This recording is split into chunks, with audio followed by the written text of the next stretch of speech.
Ladies and gentlemen, I am most touched to have been asked to address this important session on the increasingly urgent need for collaboration between agriculture and world conservation. If I may say so, it also fills me with hope that this session is part of a Congress with the overall theme of Nature Plus. Titles are tremendously important, and I can only applaud the IUCN for focusing the debate today around the needs of that inclusive term, the world. For far too long, how to produce enough food and how to protect the natural environment have been seen as separate matters or pitched against each other as if they are in conflict. The health of soils and the Earth's biodiversity have regularly become the necessary sacrifices in the drive towards more efficient and profitable forms of food production. But the world is not so simple. The human world very much depends upon the natural world. It is all one world, after all, and we cannot ignore that essential, interconnected fact any longer. By failing the Earth, as we are doing, we will fail humanity on a grand scale. That said, having spent the greater part of my life trying rather desperately to highlight the need for a more integrated approach, there are increasing signs of greater awareness of the critical issues we face. And many dire situations have been transformed by wonderfully dedicated and determined people. For instance, there has been a huge expansion of protected areas and other successful conservation programs which have saved critically endangered animals and plants. But at the same time, there is an enormous gulf that needs bridging if we are to achieve planetary sustainability. And this is why the IUCN is to be congratulated for seeking ways for agriculturalists and conservationists to find common ground. The key question then remains, how do we establish a sustainable and socially just approach to food production which not only maintains and enhances biodiversity, but also increases the resilience of our planet? For me, the answer is to be found in more integrated and properly joined up thinking. Given that currently we put most of our environmental effort into protecting only around 17% of the land on Earth, there is little hope that separating conservation work from farming will ever make the difference it needs to. That 17% protection we aspire to is simply not big enough, nor connected enough, to counteract the problems caused by the widespread form of industrialized agriculture that is turning out to be so dangerously unsustainable. We have to see, ladies and gentlemen, that agricultural land also has a big role to play in sustaining a region's ecology. But it can only do so if it is farmed with much more durable, eco-sensitive techniques that help rather than hinder the planet's biodiversity and the complex ecosystems that sustain nature's economy, and thus, of course, our own.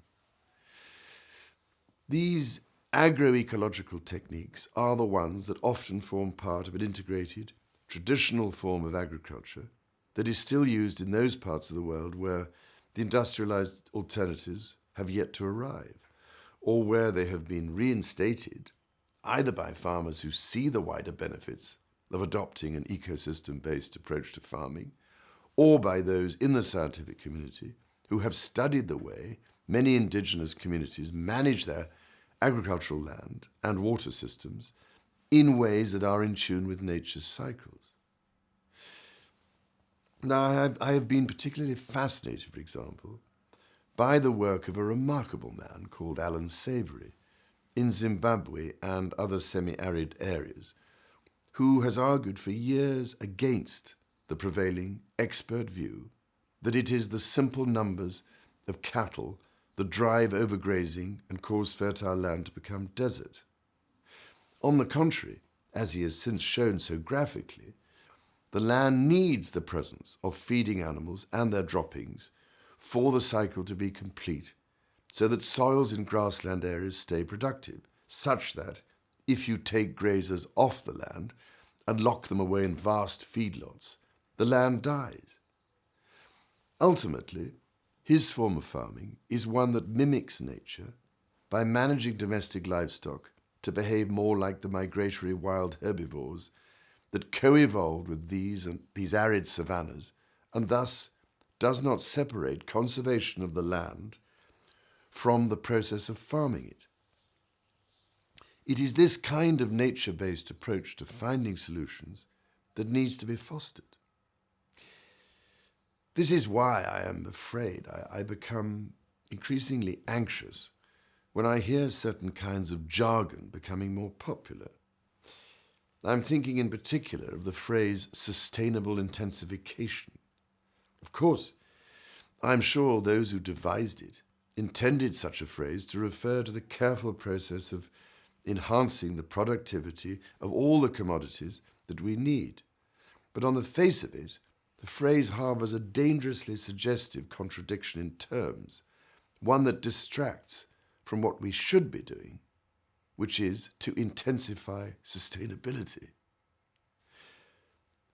Compared with the formidable panel of experts who are about to lead your discussion, I fear I am ill qualified to guide your thinking. But I would suggest there is much to learn if we let nature be our guide, and if we humble ourselves enough to recognize her capacity to be so intensely sustainable. And she does so by operating contrary to the way we tend to do things. Nature devises many interrelated, virtuous cycles, whereas we tend to create separate solutions that lead to vicious circles. Take the business of restoring nitrogen to the soil, for instance. We apply great quantities of artificial fertilizer, made with fossil fuels, don't forget, to the land as if the soil were dead, and in ways where much of it cannot be taken up by the intended plants. And so it leaches into water systems, where it encourages dense growths of algae and other organisms which then suck the oxygen from the water to produce the countless dead zones that now clog our river deltas and choke the life out of our coastal waters and parts of the wider ocean. Just look at the Baltic for the salutary example that it should be. Nature, of course, fixes nitrogen in a more balanced way, using plants and animals at the point where it is needed, and crucially, incorporating periods of rest. It is an integrated approach.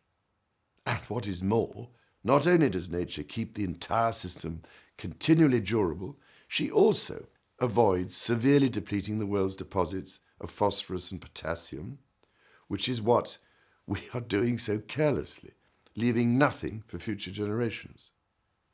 So where, pray, is the long-term economic sense in that?